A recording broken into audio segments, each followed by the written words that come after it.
Mas Kemil, mungkin bisa diceritakan sedikit mengenai kasus yang sedang terjadi, what happening.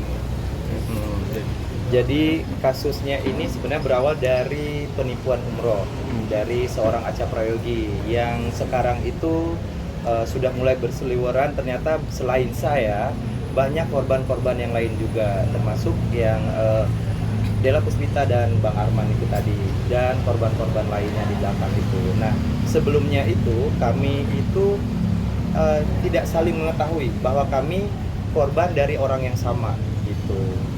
Dan akhirnya berbuntut pada hilangnya mobil saya. Kenapa saya bilang hilang? Karena sampai sekarang ada yang merasa sudah mengembalikan mobil, terus ada satu lagi yang memang tidak merasa menerima. Berarti diduga kan memang hilang. Karena saya nggak tahu begitu.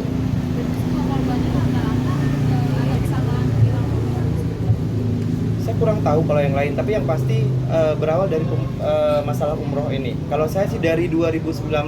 Jadi kalau dibilang saya tidak berempati, itu salah besar.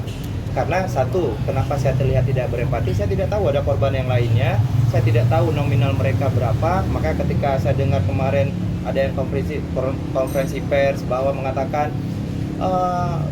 saya tidak berempati, saya tidak punya hati, seolah-olah begitu ya. Jadi sementara yang lain korbannya itu sudah miliaran, sementara saya cuma mobil busuk aja gitu.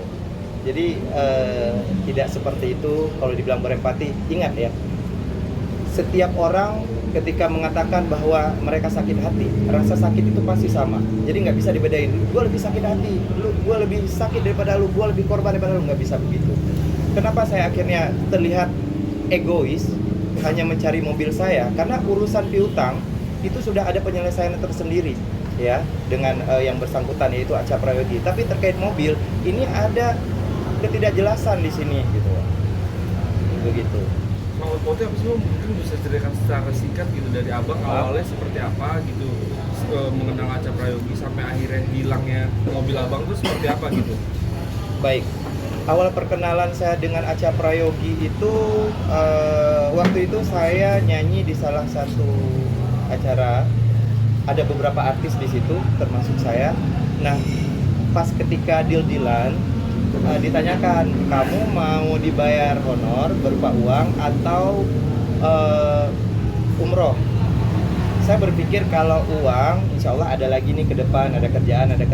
Saya langsung dan dengan teman-teman lain juga itu sepakat untuk berangkat umroh.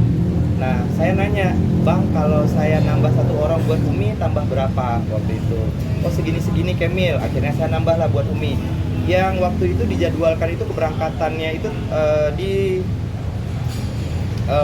tahun 2020, bulan 3, bulan Maret 2020. Nah, teman-teman yang lain itu sebelumnya udah berangkat, makanya nggak ada kecurigaan bahwa dia akan menipu gitu. Jadi teman-teman yang lain itu udah sempat berangkat. Kenapa saya memilih tanggal yang berbeda dengan teman-teman yang lain? Karena saya waktu itu ada beberapa kontrak pekerjaan yang memang harus yang sudah duluan diambil, dan kebetulan saya nunggu kesiapan Umi juga gitu. Nah, akhirnya saya menerima tawaran tersebut di Maret. Nah, kenapa di Maret nggak jadi berangkat? Kita sudah mulai pandemi waktu itu. Jadi pandemi kita kan 1 sampai 3 tahun ya gitu. Banyak orang bahkan di seluruh dunia, nggak hanya di Indonesia, itu tidak bisa berangkat ke tanah suci. Nah, saya memaklumi itu keadaan itu. Tapi dalam setiap tahun itu saya selalu WA dengan Bang Acha. Saya WA, bang, gimana nih, udah ada kabar nih kapan kita bisa berangkat? Oh, belum Kemil, masih keadaan di sana di Madinah masih susah, dan semua orang tahu lah ketika itu. Akhirnya setelah tiap tahun, setiap waktu saya mencoba menanyakan, ketemulah tanggal untuk keberangkatan di tahun 2024 pada tanggal 1 Agustus. Pada tanggal 1 Agustus saya langsung tanya ke Umi pertama, Umi, ini ada 2 tanggal nih dikasih, insya Allah kita berangkat. Umi senang, saya pun senang.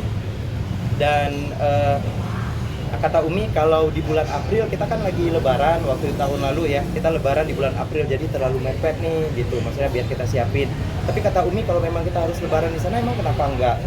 Cuman waktu itu karena saya sudah 2 tahun nggak pulang kampung, pandemi itu, saya bilang saya pengen kumpul sama keluarga dulu deh Umi, baru nanti kita berangkatnya di bulan Agustus. Oke, kita persiapan. Saya pastiin lagi tuh ke Bang Aca, Bang, beneran ini kan udah berangkat. Soalnya Umi saya mau ajak ke sini. Iya, kami udah fix kok. Gitu. Kalau masalah kok saya belum dimasukin ke grup atau yang lain-lain. Oh, itu sambil berjalan ini aja. Yang pasti kita udah siap. Insya Allah tidak akan ada pergeseran. Karena saking euforianya saya senang gitu, saya menganggap itu pastilah.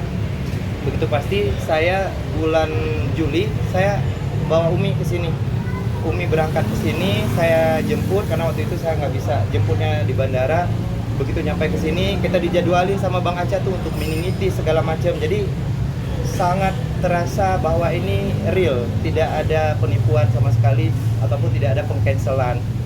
Nah, begitu Umi nyampe,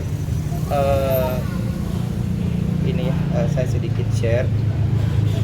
Ini saya jemput. Saya tadi ada post.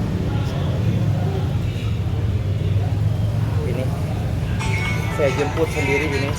Tahan dulu Bang. Enggak.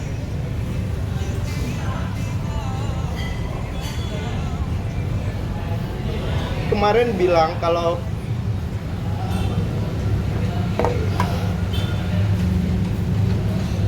Teh Dela punya cuman satu-satunya orang tua, ibu. Ini ibu saya dan sekarang pun lagi sakit. Ibu saya tuh kalau bulan puasa biasa masuk pesantren, kalau kita bilang suluk di sana, tapi kemarin harus dijemput karena mungkin mendengar berita saya juga. Karena dari awal saya bilang saya ditipu, Umi gitu.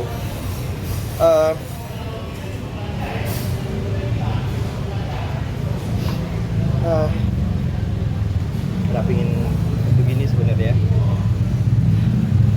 Jadi kalau dibilang saya tidak punya empati, saya tidak punya hati. Kalau saya tidak punya hati, saya nggak sampai sesabar ini. Dari 2019 kemudian ditipu mobil, dihilangkan mobil, itu sampai saya menunggu 1 bulan lebih.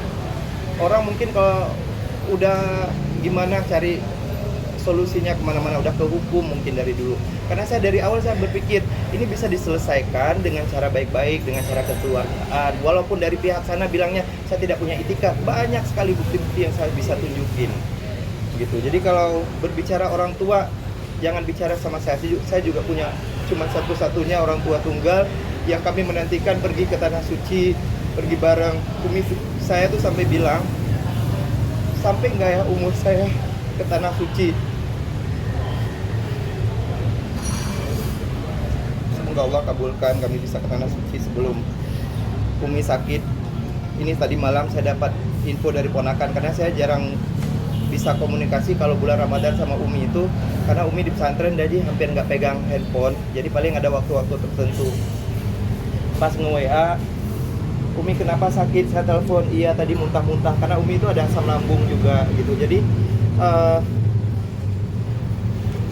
hancur ya, saya sebagai anak merasa saya udah berusaha, berupaya untuk bisa ke Tanah Suci bareng Umi, tapi tiba-tiba ditipu juga. Kami menerima dengan ikhlas, karena Umi selalu bilang ke Tanah Suci itu panggilan Allah.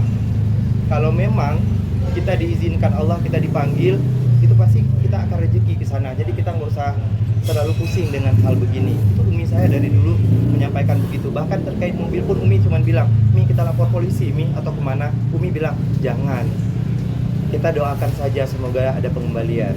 Jadi ini bukan masalah siapa yang berempati ataupun tidak berempati dengan kasus ini, ataupun yang paling egois.